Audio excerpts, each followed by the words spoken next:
œuvre de lumière dans l'Évangile de Jean, chapitre 3, verset 19.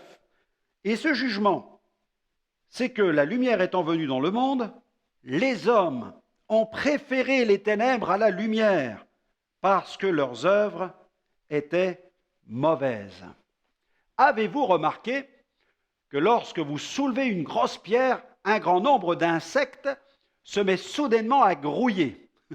Tous ces insectes ne peuvent supporter l'intensité de cette lumière soudaine.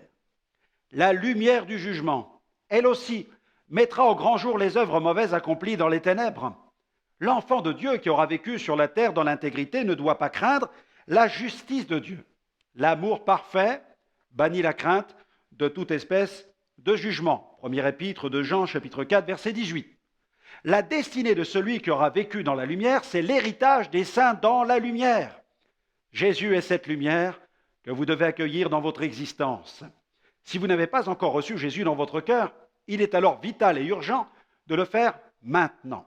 Dès qu'une personne décide de faire alliance avec Dieu en plaçant sa vie sous l'autorité de Jésus, sa nature connaît une véritable transformation sur le plan spirituel. Elle quitte le monde des ténèbres pour le royaume de la lumière. En l'acceptant, vous deviendrez une nouvelle créature. Dès lors, vous devrez vivre aussi en conformité avec votre nouveau statut. Si vous vivez dans la lumière, alors vous devez marcher dans la lumière. La Tour Eiffel est un des monuments les plus connus et les plus visités au monde. Toutes les heures, elle se met à clignoter pendant 10 minutes, provoquant ainsi l'émerveillement de milliers de personnes.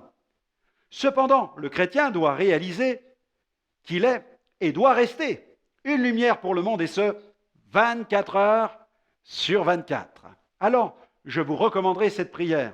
Seigneur, aide-moi à être intègre, à marcher de sanctification en sanctification, afin d'honorer ton nom et d'être une lumière pour ce monde.